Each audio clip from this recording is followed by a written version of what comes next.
Y llegamos ahora al capítulo 44, que es un capítulo realmente maravilloso. Tenemos aquí el derramamiento del Espíritu y una denuncia satírica de la idolatría y la identificación de Ciro en el capítulo. Tenemos en los primeros 8 versículos la promesa del Espíritu, y vamos a destacar algunos puntos de importancia rápidamente. En el versículo 3 del capítulo 44 leemos: «Porque yo derramaré agua sobre el sequedal, y ríos sobre la tierra árida. Mi espíritu derramaré sobre tu generación, y mi bendición sobre tus renuevos». Creemos que esto es en referencia al derramamiento del Espíritu que corresponde al pasaje mencionado allá en Joel, capítulo 2, versículos 28 hasta el 30. Si usted lee eso con sumo cuidado, usted encontrará que eso no fue cumplido en el día de Pentecostés, porque cuando Pedro citó de ese pasaje, él hizo 2 cosas. En primer lugar, él no dijo que eso era un cumplimiento de lo que se dice allá en Joel, sino que era algo similar a eso. En otras palabras, ellos estaban burlando de estos hombres y diciendo que estaban borrachos con vino nuevo, en lugar de estar llenos del Espíritu Santo. Y ahora dice: esto no debería sorprenderles a ustedes, porque esto es algo similar a lo que ocurrirá en los últimos días. Ahora, ¿cómo sabe uno que esto no fue cumplido durante Pentecostés? Bueno, por varias razones. Él dice: «Y daré prodigios arriba en el cielo, y señales abajo en la tierra, sangre y fuego y vapor de humo. El sol se convertirá en tinieblas, y la luna en sangre». Pedro citó todo eso, pero eso no tuvo lugar durante Pentecostés. No conocemos a nadie que diga que eso ocurrió. El Espíritu no fue derramado sobre toda carne en Pentecostés. Aquí dice: «sobre tu generación». Allí hubo solamente 120, y luego hubo 3,000, pero nunca fueron todos, y después de 2,000 años aún no son todos. Probablemente había 500,000 o quizá 1,000,000 de personas en Jerusalén en esa época, pero de ninguna forma nos podremos imaginar que eso haya sido un cumplimiento de la profecía de Joel. Pero se está acercando. Se acerca el día, y esa es la razón por la cual seguimos diciendo que los mejores días de Dios se encuentran en el futuro. Llegamos ahora a los versículos 9 al 20, donde tenemos una polémica bastante brillante contra la idolatría. La forma en la cual él trata con ese tema es realmente devastadora. El versículo 9 de este capítulo 44 dice: «Los formadores de imágenes de talla, todos ellos son vanidad, y lo más precioso de ellos para nada es útil. Y ellos mismos son testigos para su confusión de que los ídolos no ven ni entienden». Esta es una sátira brillante contra la idolatría. Aquellos que forman las imágenes son testigos del carácter sin sentido de sus dioses. Un ídolo no puede ver y tampoco puede hablar. Ellos no pueden ayudarle a uno para nada. Y en el versículo 10 leemos: «¿Quién formó un dios, o quién fundió una imagen que para nada es de provecho?». Uno puede pasarse todo el tiempo haciendo un ídolo, un dios, y él dice: «Debiera darle vergüenza porque usted está todo equivocado. Usted no puede hacer a Dios. Dios le hace a usted». Y luego él lo describe en el versículo 12 donde dice: «El herrero toma la tenaza, trabaja en las ascuas, le da forma con los martillos, y trabaja en ello con la fuerza de su brazo. Luego tiene hambre, y le faltan las fuerzas. No bebe agua, y se desmaya». Todo el trabajo, el talento, el tiempo y el dinero que se necesita para ser un dios. Y después de todo, ¿qué es lo que se tiene? ¿Qué es lo que tiene uno? Bueno, uno no tiene nada, sino una pequeña cosa hermosa de ningún valor. Y el origen de los dioses, hechos por el hombre, comienzan en los bosques, y Dios fue quien hizo el árbol en primer lugar. Solo Dios puede hacer un árbol. Y luego, él sigue diciendo que uno toma las ramas y los leños que quedan allí, que sobran del árbol, y uno hace un fuego con ellos. Con ellos se puede calentar y cocinar sus alimentos. Eso es algo muy bueno, digamos de paso.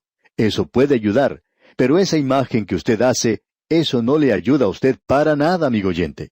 El ídolo no es algo bueno. No le puede calentar a usted, no puede cocinar su comida, no le puede ayudar, tampoco le puede salvar, no puede hacer nada por usted. Él está llamando la atención a Israel en cuanto a esto para demostrar lo absurdo que es. En el día de hoy, muchos de nosotros nos entregamos a aquellas cosas que nos apartan de Dios y que no nos ayudan, que no nos elevan, que no nos traen ningún gozo. Esas cosas nunca nos pueden salvar. Ahora, en la sección final de este capítulo 44, se menciona a este hombre, Ciro. El versículo 28 dice, que dice de Ciro, es mi pastor y cumplirá todo lo que yo quiero, al decir a Jerusalén, serás edificada, y al templo serás fundado. Creemos que este versículo pertenece al capítulo siguiente, y vamos a ver eso, Dios mediante, en nuestro próximo programa, porque este hombre, Ciro, fue señalado mucho antes de haber nacido en este mundo. Y él vino del oriente. Pero bien, dejemos esto aquí y continuaremos, Dios mediante, en nuestro próximo programa. En nuestro próximo estudio, daremos inicio al capítulo 45 de Isaías, y le sugerimos leer todo este capítulo para estar mejor informado de su contenido y sacar de éste el mayor provecho posible. Al despedirnos, dejamos con usted este versículo de Isaías. Yo deshice como una nube tus rebeliones y como niebla tus pecados. Vuélvete a mí, porque yo te redimí. Hasta pronto, y que Dios le bendiga. Continuamos hoy, amigo oyente, nuestro estudio en el libro de Isaías, con el capítulo 45. Y aquí, como ya hemos dicho, encontramos una sección que es realmente maravillosa. Es en realidad algo desafortunado que tengamos que avanzar rápidamente en esta sección, pero debemos hacerlo para cumplir nuestro plan de 5 años que estamos llevando a cabo. Ahora, en este capítulo 45, tenemos la identificación en cuanto a Ciro, la creación del universo material y la salvación de Israel. Estos son los mismos temas que vimos en los capítulos anteriores, con la excepción de la identificación de Ciro. Así es que, en los primeros 6 versículos de este capítulo, tenemos el llamamiento de Ciro, o sea, la profecía concerniente a Ciro antes de haber nacido. En realidad, este capítulo comienza con el último versículo del capítulo anterior, es decir, el capítulo 44. Ya hemos visto que esto ocurre en otros lugares de la Biblia, donde el último versículo de un capítulo tendría que haberse colocado en el capítulo que sigue. Usted puede encontrar eso en varios lugares en el Nuevo Testamento, y de seguro que usted comprende que la división de los capítulos y de los versículos en la Biblia fueron hechas por los hombres. Se cuenta que cierto monje de la Edad Media marcaba las divisiones de capítulos viajando en un burrito por algunos caminos de los Alpes. Cada vez que el burrito se detenía, él se inclinaba hacia adelante y hacía una marca con su pluma. Y esa marca era la que identificaba el final del capítulo. Por supuesto que eso es nada más que una fábula, pero parecería en realidad que fuera así en algunas de las divisiones que tenemos por la forma en que ese capítulo fue dividido.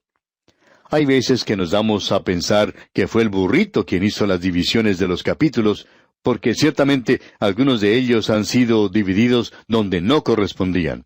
Y esto es lo que tenemos ante nosotros aquí, ya que el versículo 28 del capítulo 44 nos dice, que dice de Ciro, es mi pastor y cumplirá todo lo que yo quiero, al decir a Jerusalén, serás edificada y al templo serás fundado. Ese hombre fue señalado 2 siglos antes de haber nacido. Ahora alguien dirá, bueno, ¿por qué sería señalado este hombre por nombre? Bueno, creemos que lo fue por 2 razones. Primordialmente, lo fue por identificación, para que cuando él apareciera, no hubiera ningún motivo para no poder identificar de quién se trataba. Y luego, este hombre fue quien decretó que la nación de Israel regresara a su tierra, y eso es de suma importancia. Y también tenemos otra razón más. La presentamos en último lugar porque, bueno, en realidad no estamos seguros si debería haber sido la primera. Isaías va a identificar a uno nacido de una virgen, y este era único. Y será llamado Emmanuel, Dios con nosotros. Ahora, si en 200 años Isaías va a estar acertado en cuanto a Ciro, entonces, cuando nos movemos unos 700 años más tarde, es decir, de la época de Isaías, y él identifica que en ese período iba a nacer el Mesías, entonces la gente no iba a estar demasiado sorprendida. Por lo menos deberían haber estado preparados para ello, porque Isaías estaba acostumbrado a hacer esa clase de cosas. Así es que podemos notar que existen razones muy buenas por las cuales ese hombre es señalado aquí por nombre. Y Dios le llama aquí a él, mi pastor, y dice que Él cumplirá todo lo que yo quiero. También indica que Él iba a reedificar a Jerusalén. Dios utilizó a los asirios para tomar el reino del norte y llevarlo en cautividad. Él utilizó a Babilonia para destruir a Jerusalén y tomar el reino del sur y llevarlos también a la cautividad, pero esta gente era gente mala. Y Dios los juzgó a ellos por eso. Pero este hombre Ciro es diferente. Él es mi pastor, dice, y él llevará a cabo lo que yo quiero. Creemos que habrá dos cosas que nos sorprenderán cuando lleguemos al cielo algún día. La primera cosa que nos sorprenderá es que habrá allí gente que nosotros pensábamos que nunca llegaría allí. Y creemos que uno de los que estará allí será Ciro. Ahora, la segunda cosa que nos sorprenderá cuando lleguemos allí al cielo es que allí no estarán algunas personas que nosotros pensamos deberían estar. Sin embargo, no estarán. Creemos que esas serán las dos sorpresas mayores que recibiremos cuando lleguemos al cielo. Pero confiamos en que usted y yo, amigo oyente, estaremos allí. Y llegaremos allí si hemos cumplido con una condición, y esta es que aceptemos a Cristo como nuestro Salvador personal. Ahora él llama aquí a este hombre mi pastor. Cumplirá todo lo que yo quiero, dice. Esto se puede traducir como hará lo que me plazca. No mi voluntad, sino lo que me plazca. Y esto es algo diferente. Después de todo, Nabucodonosor hizo la voluntad de Dios. Él destruyó a Jerusalén. Y creemos que con el pasar del tiempo, Nabucodonosor llegó al conocimiento del Dios vivo y verdadero bajo el ministerio de Daniel, y eso tuvo lugar durante un período de años. Bien, veamos lo que dice ahora el versículo 1 de este capítulo 45. Así dice Jehová a su ungido, a Ciro, al cual tomé yo por su mano derecha, para sujetar naciones delante de él, y desatar lomos de reyes, para abrir delante de él puertas, y las puertas no se cerrarán. Esta es una profecía muy destacada la que tenemos ante nosotros. Ciro no apareció en las páginas de la historia, sino hasta 200 años después de Isaías. Él vino procedente del este, de Persia, y allí se ha descubierto hoy un monumento. En realidad, lo que se descubrió fue una lápida que identifica una tumba, y uno no puede leer eso sin reconocer que allí tenemos a un hombre humilde que había confiado en Dios. La mayoría de los gobernantes de esa época eran personas a las que les gustaba hacer alarde de lo que habían realizado. La mayoría de ellos eran mentirosos. Había que tomar las cosas que ellos decían con sumo cuidado porque eran muy mentirosos. A ellos les gustaba contar cuán grandes y poderosos eran. Era lo que hoy consideramos los políticos modernos. Así es que no se podía confiar demasiado en ellos. Sin embargo, este hombre Ciro no hace cosas así. Sí, él había conquistado el mundo, pero él no se jacta de eso.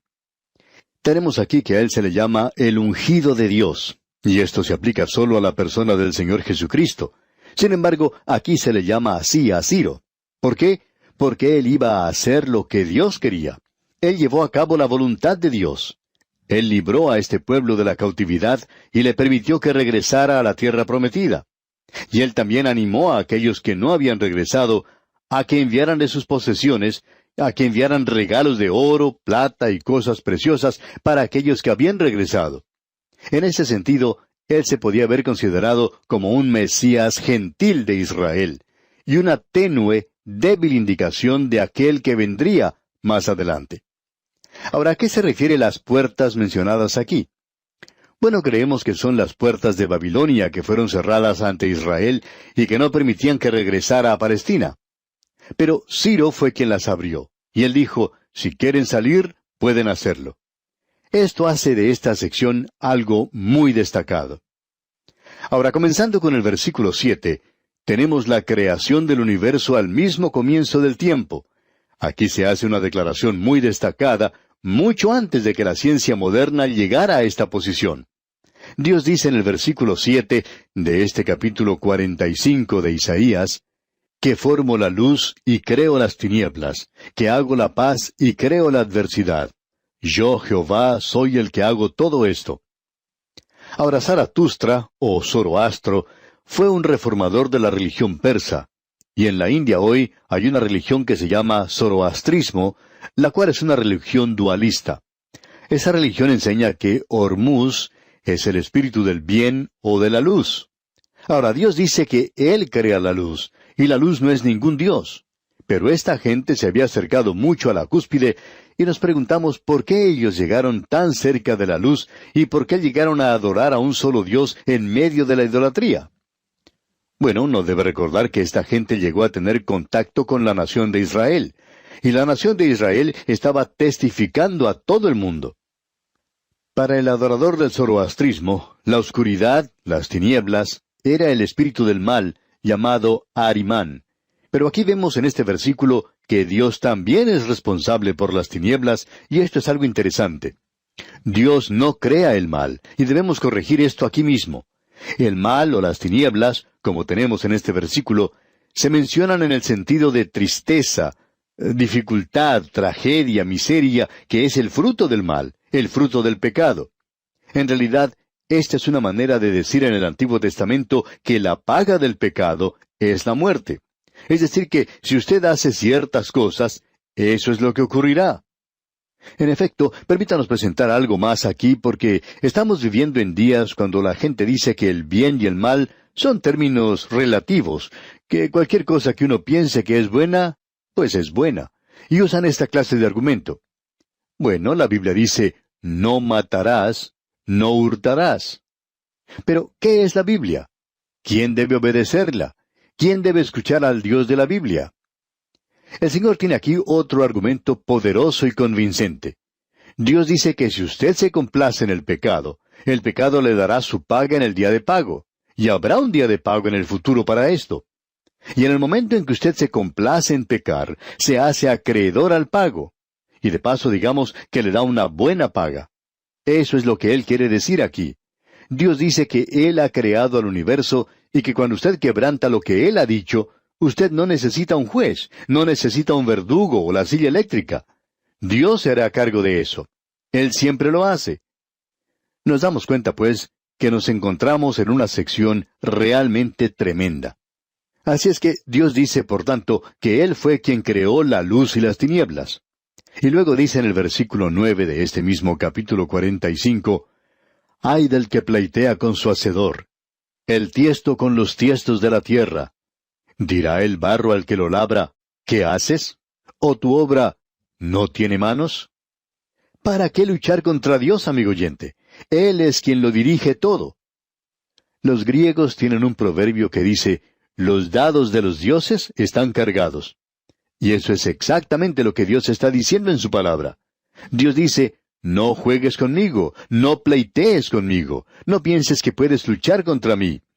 Y amigo oyente, es mejor que usted llegue a un acuerdo en su pleito fuera de la corte.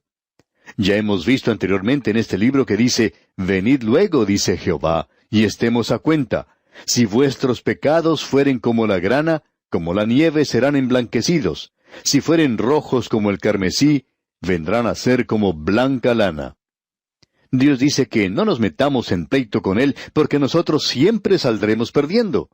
Él dice que no juguemos con Él, porque Él sabe cuál será el resultado de los dados. Ellos están cargados. Y dice, yo sé siempre cuál será el resultado, pero tú no lo sabes. Y luego Dios dice aquí en el versículo 12, «Yo hice la tierra y creé sobre ella al hombre. Yo, mis manos, extendieron los cielos y a todo su ejército mandé». Debemos destacar aquí algo que es de suma importancia. Dios dice, «Mis manos extendieron los cielos». Eso no es ninguna cosa accidental. Sir James Jean, un astrónomo creyente de Gran Bretaña, presentó una teoría que se sigue por la mayoría de los astrónomos del presente, y algunos de los científicos que trabajan en esta área de la astronomía toman la posición de lo que dijo Sir James Jean en uno de sus libros, que el universo se expande y se hace cada vez más grande. Los planetas y los mundos y los sistemas galácticos todos se están separando unos de los otros. Dios dice, «Mis manos se extendieron los cielos». Así es como Él lo hizo. No nos ha dicho exactamente cómo fue que lo hizo, y cómo Él puede tomar nada y hacer algo de eso. No lo sé. Pero no interesa cuál es la teoría que usted ha adoptado, amigo oyente. Puede que sea la de la evolución, y aun con eso usted tiene que regresar a cierto lugar donde no hay nada. Y luego existe algo. Y usted me puede explicar a mí cómo es que de la nada sale algo. Y entonces yo le escucharé.